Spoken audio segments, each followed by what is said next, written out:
Junagadh મહાનગરપાલિકાનો valve ભંગાર બજારમાંથી મળ્યો છે। ફાર્મસી ફાટક પાસે ભંગારના ડેલામાંથી મળી આવ્યો છે વાલ્વ। ટીંબાવાડીમાં ભૂગર્ભ ગટરની ચાલી રહી છે કામગીરી। કોન્ટ્રાક્ટરના મજૂરો દ્વારા માલ વેચતાના સીસીટીવી સામે આવ્યા છે। આ સીસીટીવી આવતાની સાથે જ તપાસ શરૂ કરવામાં આવી છે। મહાનગરપાલિકાએ વોટર વર્ક્સ દ્વારા માંગી છે સ્પષ્ટતા। ભંગારના ડેલામાંથી વાલ્વને કબજે લેવાયો છે તો શંકાસ્પદ મંજૂરોની પૂછપરછ કરાઈ છે। મહાનગરપાલિકાનો વાલ્વ ભંગાર બજારમાંથી મળ્યો છે। અનેક સવાલો ઉપસ્થિત થઈ રહ્યા છે। તો ભૂગર્ભ ગટરની કામગીરી ચાલી રહી છે। ઉલ્લેખનીય છે કે જૂનાગઢથી મહત્વપૂર્ણ સમાચાર મજૂરો દ્વારા માલ વેચતાના સીસીટીવી પણ સામે આવ્યા છે। આ સીસીટીવી આવતાની સાથે તપાસ શરૂ કરવામાં આવશે। સીસીટીવી ફૂટેજમાં જે મજૂરો જોવા મળી રહ્યા છે તેમની પૂછપરછ શરૂ કરાઈ છે। રાજકોટ શહેરના સ્કંદ લાઈફ કેર હોસ્પિટલ સાથે સંકળાયેલા 2 જેટલા તબીબ હાર્દિક સંઘાણી અને ડોક્ટર જિગ્નેશ પટેલ વિરુદ્ધ ગુનો નોંધવામાં આવ્યો છે। અંદાજે 9 મહિના પહેલા 28 વર્ષીય યુવાનનું ડેન્ગ્યુની સારવાર દરમિયાન મૃત્યુ થયું હતું, જે મામલે પરિવારે ડોક્ટર પર બેદરકારીનો આરોપ લગાવ્યો હતો। આ મામલે તપાસ માટે કમિટી રચાઈ અને તપાસ દરમિયાન ડોક્ટરની બેદરકારી છતી થતા ગુનો નોંધાયો છે। આ તપાસમાં સામે આવ્યું છે કે ડેન્ગ્યુની સારવાર માટે ખસેડવામાં આવેલ જય પટેલની અધૂરી સારવાર છોડી હાર્દિક સંઘાણી ચાલ્યા ગયા હતા અને હાર્દિક સંઘાણીની અવેજમાં પત્ની શ્વેતા સંઘાણી દ્વારા સારવાર કરવામાં આવી હતી। તો વોકહાર્ટ હોસ્પિટલમાંથી બોલાવવામાં આવેલ ડોક્ટર જિગ્નેશ પટેલે પણ સારવારમાં બેદરકારી દાખવી હતી। વડી મલ્ટી સ્પેશિયાલિટી હોસ્પિટલ ન હોવા છતાં હાર્દિક સંઘાણી દ્વારા મલ્ટી સ્પેશિયાલિટીનું બોર્ડ લગાવવામાં આવ્યું હતું તેવું પણ સામે આવ્યું। ડોક્ટરોની બેજવાબદારી ભર્યા વલણના કારણે 28 વર્ષીય આશાસ્પદ યુવાનનું છે તે મૃત્યુ થયું હોવાની ઘટના છે તે સામે આવી છે અને સમગ્ર મામલે રાજકોટ શહેરના બી ડિવિઝન પોલીસ સ્ટેશન ખાતે બીએનએસની કલમ 106/1 અંતર્ગત પોલીસ ફરિયાદ છે એ નોંધાવવા પામી છે। ડોક્ટર હાર્દિક સંઘાણી અને ડોક્ટર જિગ્નેશ પટેલ વિરુદ્ધ બીએનએસની કલમ 106/1 અંતર્ગત ગુનો છે તે નોંધવામાં આવ્યો હતો। એન્જિનિયરિંગનો અભ્યાસ કરી ચૂકેલા અને કાર લેવેચનો વ્યવસાય સાથે સંકળાયેલા જે જય પટેલ છે તેને 9 મહિના પૂર્વે અહીંયા ડેન્ગ્યુની સારવાર અર્થે ખસેડવામાં આવ્યો હતો। જોકે તેની સારવારમાં બેદરકારી દાખવતા આ જય પટેલ છે તેનું મૃત્યુ થયું હતું। એફઆઈઆરની અંદર સ્પષ્ટપણે જણાવવામાં આવ્યું છે કે ડૉક્ટર હાર્દિક સંઘાણીની ગેરહાજરીમાં તેમના પત્ની કે જે કોસ્મેટોલોજીસ્ટ છે અને ટ્રાઇકોલોજીસ્ટ છે તેવા ડૉક્ટર શ્વેતા સંઘાણીએ પણ છે તે ડેન્ગ્યુની સારવાર કરી હોવાનું છે તે સામે આવ્યું છે। ત્યારે બંને આ ડૉક્ટરો વિરુદ્ધ છે તે ગુનો નોંધાઈ ચૂક્યો છે। ત્યારે હવે જોવાનું રહેશે કે ખરા અર્થમાં પોલીસ છે તે આ બંને ડૉક્ટરો છે નામચીન ડૉક્ટરો છે તેને ક્યારે ઝડપી પાડે છે અને ક્યારે આ પરિવાર છે તેને ન્યાય મળે છે। અંકિત પોપટ, ન્યૂઝ 18 ગુજરાતી, રાજકોટ। મહત્વપૂર્ણ સમાચાર। સાંસદ પરિમલ નથવાણીના ખોટા સમાચાર પ્રસારિત કરવાનો મામલો। પરિમલ નથવાણી વિરુદ્ધ માનહાનિકારક કન્ટેન્ટ 48 કલાકમાં ઉતારી લો તેવું કોર્ટનું ફરમાન છે। સોશિયલ મીડિયા પ્લેટફોર્મ સામેના કેસમાં કોર્ટનો આદેશ સામે આવ્યો છે। તો સોશિયલ મીડિયા પ્લેટફોર્મને કન્ટેન્ટ હટાવવાનો આદેશ કરવામાં આવ્યો છે। 48 કલાકની અંદર જ માનહાનિકારક કન્ટેન્ટ હટાવવા આદેશ કરવામાં આવ્યો છે। સનાતન સત્ય સમાચાર ધ ગુજરાત રિપોર્ટે ચલાવ્યું હતું ખોટું કન્ટેન્ટ, તો આખરે સત્યની જીત થઈ છે।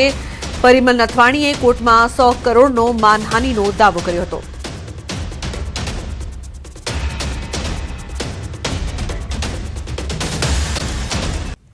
અન્ય સમાચાર। સુરતમાં રખડતા શ્વાન દ્વારા ફરી હુમલાની ઘટના। માંડવીના કાટકુવા ગામની ઘટના। 60 વર્ષીય વૃદ્ધા પર 5 શ્વાન દ્વારા હુમલો કરવામાં આવ્યો છે। તો વૃદ્ધા ખેતરમાં ચારો લેવા ગયા હતા। જંગલ વિસ્તાર નજીક પહોંચતા 5 જેટલા જંગલી શ્વાને હુમલો કર્યો। શિકારના ઈરાદે હુમલો, શરીર પર બચકાઓ ભર્યા। યુવકે દોડી આવી લાકડીઓ મારી કૂતરાઓને દૂર કરી વૃદ્ધાને બચાવી છે। ગેનુબેન વસાવા નામની વૃદ્ધાને સારવાર અર્થે ખસેડવામાં આવ્યા છે। આ વિસ્તારમાં વધતા જતા રખડતા જંગલી કૂતરાઓને હુમલાને ડોગ કંટ્રોલ ટીમ દ્વારા દૂર કરવામાં આવે તેવી માંગ કરવામાં આવી રહી છે। બજારમાંથી ઘી લેતા પહેલા સાવધાન। બજારમાંથી ઘી લીધું હોય તો ચેક કરી લેજો। પાલનપુરમાંથી બીજી વાર લાખોનું શંકાસ્પદ ઘી ઝડપાયું છે। ચંડીસર જીઆઈડીસીમાં ફૂડ એન્ડ ડ્રગ્સ વિભાગની રેડ પડી છે। અધિકારીઓ ફેક્ટરી પર પહોંચતા જ માલિક ફરાર થયો છે। તો ફૂડ વિભાગે પોલીસને બોલાવી આગળની કાર્યવાહી હાથ ધરી છે। તમને ઝટકો તો ત્યારે લાગશે કે અગાઉ પણ આ જ ફેક્ટરીમાંથી 35 લાખનું શંકાસ્પદ ઘી ઝડપાયું હતું અને એકવાર ફરી નકલી ઘી ઝડપાયું છે। પરંતુ સવાલ એ કે કોણ છે આ કૌભાંડનો માસ્ટર માઇન્ડ જે વારંવાર કૃત્ય આચરી રહ્યું છે અને છતાં પણ પકડાતું નથી? ક્યાં વેચવામાં આવતું હતું આટલું બધું ઘી ને બીજી વાર પકડાયું એટલે કાયદેસરની કાર્યવાહી જેવી થવી જોઈએ તેવી થાય છે કે કેમ તે મોટો સવાલ છે। બીજા કેટલા લોકો આમાં સંડોવાયેલા છે તે પણ મોટો સવાલ, કારણ કે લોકોના આરોગ્ય સાથે ચેડા થઈ રહ્યા છે નકલી ઘીના નામ પર।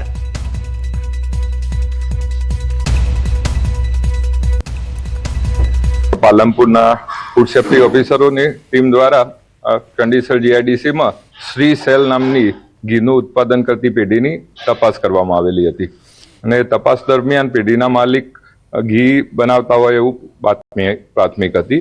તો અગાઉ પણ આ પેઢી સામે 2 થી 3 વાર ઘીની તપાસ કરવામાં આવેલી છે અને ઘીના નમૂનાઓ નાપાસ સબસ્ટાન્ડર્ડ જાહેર થયેલા છે। એની સંદર્ભે ફરીથી આ ઘી બનાવતા હોય એની બાતમીના આધારે એમની પાછળ તપાસ કરતો એમનું એક ગોડાઉન છે, એ ગોડાઉનમાં એ માલ સંગ્રહ કરતા હોય એવું જણાયેલું। તો એ ગોડાઉનની પણ તપાસ કરતો ત્યાંથી ગોડાઉનના માલિક એ નાસી ગયેલા। ગુજરાતમાં વધુ એકવાર ખાતર માટે ખેડૂતોની કતારો લાગી છે। યુરિયા ખાતર લેવા ખેડૂતો વલખા મારી રહ્યા છે। વાવેતર કર્યા બાદ યુરિયા ખાતરની જરૂર હોવા છતાં અપૂરતા ખાતરને લઈને ખેડૂતો પરેશાન છે। ઘઉં, એરંડા, રાયડો સહિત શિયાળુ પાકમાં ખાતરની જરૂરિયાત છતાં ન મળતા ખેડૂતો રઝળ્યા છે। મહિલા, પુરુષો સહિત મોટી સંખ્યામાં વહેલી સવારથી ખેડૂતોની કતારો લાગી છે।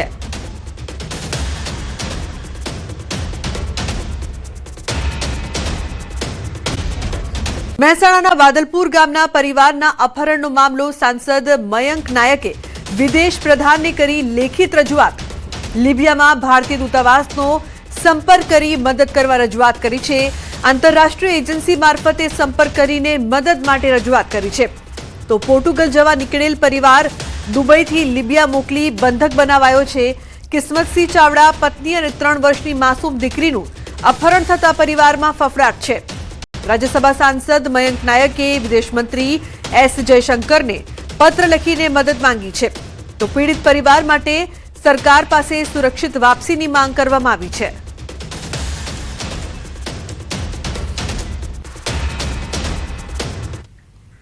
તો મહેસાણાથી યુરોપ જવા નીકળેલ પરિવાર લિબિયામાં ફસાયું છે। બાદલપુરા ગામના દંપતી અને 3 વર્ષની બાળકીને લિબિયામાં બંદી બનાવાઈ છે। પરિવાર દુબઈથી પોર્ટુગલ જવા નીકળ્યો હતો। એજન્ટોએ છેતરી તેમને લિબિયા મોકલી દીધા છે। લિબિયામાં પરિવારને એકાંત સ્થળે બંદી બનાવ્યા છે। પરિવારને જાનથી મારી નાખવાની ધમકી પણ આપી છે। અપહરણકર્તાઓએ $54,000ની માંગ કરી છે। તો દુબઈના એજન્ટો દ્વારા 1 કરોડ રૂપિયાની ખંડણી માંગવામાં આવી છે। ભોગ બનનાર પરિવાર હાલ વિદેશમાં મુસીબતમાં ફસાયા છે। પીડિતના પરિવારજને મહેસાણા કલેક્ટર કચેરીએ લેખિત રજૂઆત કરી સરકાર પાસે તાત્કાલિક મદદ માંગી છે। તો વિદેશમાં ફસાયેલા આ પરિવારને હેમખેમ પરત લાવવા માટે પણ રજૂઆત કરવામાં આવી છે। પરિવારજનોએ સચિવાલયમાં પણ રજૂઆત કરી છે। પરિવારજનોએ સીએમઓમાં પણ રજૂઆત કરી છે। સરકાર પાસે તાત્કાલિક સહાયની માંગ કરી છે। વિદેશમાં ફસાયેલા પરિવારને હેમખેમ પરત લાવવા રજૂઆત। વચ્ચે દલાલે દગો દીધો અને ઉતારવાના હતા બીજા અને ઉતારી દીધા બીજા અને 1 કરોડ રૂપિયા ખંડણી માંગી લોકો। 1 કરોડ રૂપિયા આલો તો તમને જવા દીધું। અહીંયા ભાઈ રસન હોય પોર્ટુગલ એ જવા નીકળ્યા। લિબિયામાં અટક કર્યો છે અને કિડનેપ કર્યો। કિસ્મતસિંહને જે અપહરણ કરવામાં આવ્યું છે તેમને ભારત સરકાર એમાં ઇન્વોલ્વ થઈને કેન્દ્ર સરકાર કે વિદેશ મંત્રાલય એમનાથી જેટલા પણ બને એટલા પ્રયત્નો કરીને અમારા ભત્રીજાને ઝડપથી ઝડપ જ્યારે વતન લાવવામાં આવે એવી અમારી માગણી છે। મહેસાણા જિલ્લાનું એક પરિવાર અને 3 વર્ષની બાળકી યુરોપ જવા નીકળી હતું। આ પરિવારનું જે પરિવાર સાથે દંપતી અને જે બાળકી હોય છે તે ફસાયા હોવાના જે સમાચાર હોય છે તે મળી રહ્યા છે। ત્યારે ન્યૂઝ 18 ગુજરાતીની ટીમ હાલમાં મહેસાણા જિલ્લાના બદલપુર ગામ ખાતે પહોંચી છે, જ્યાં પરિવાર હોય છે તે રહેતું હતું। ખાસ કરી અને યુરોપ જવા નીકળેલ આ જે પરિવાર હોય છે તે ફસાયું છે અને તેમની પાસે કરોડો રૂપિયાની જે ખંડણી હોય છે તે પણ માગવામાં આવી રહી છે, તે પણ માહિતી હોય છે તે જોવા મળી રહી છે। મહેસાણાના બદલપુર ગામના દંપતી અને 3 વર્ષની બાળકી લિબિયામાં બંદી બનાવ્યા હોવાના જે સમાચાર હોય છે તે સામે આવ્યા છે। ખાસ કરી આ જે પરિવાર હોય છે તે દુબઈથી પોર્ટુગલ જવા નીકળ્યો હતો અને તેમને એજન્ટોએ છેતરીને લીંબિયા મોકલી આપ્યો છે. લીંબિયામાં પરિવારને એકાંત સ્તરે બંધી બનાવવાના જે સમાચાર હોય છે તે પણ મળી રહ્યા છે. જાનથી મારીને રાખવાની જે ધમકી હોય છે તે પણ આપવામાં આવી રહી છે. અપહરણકર્તાઓ દ્વારા $54,000 માંગવામાં આવ્યા છે. તો દુબઈના એજન્ટો દ્વારા પણ ₹1 કરોડ ખંડણી માંગવામાં આવી જે માહિતી હોય છે તે હાલ સામે આવી છે. ભોગ બનનાર કિસ્મતસિંહ ચાવડા, પત્ની હિનાબેન અને પુત્રી દેવાંશી બા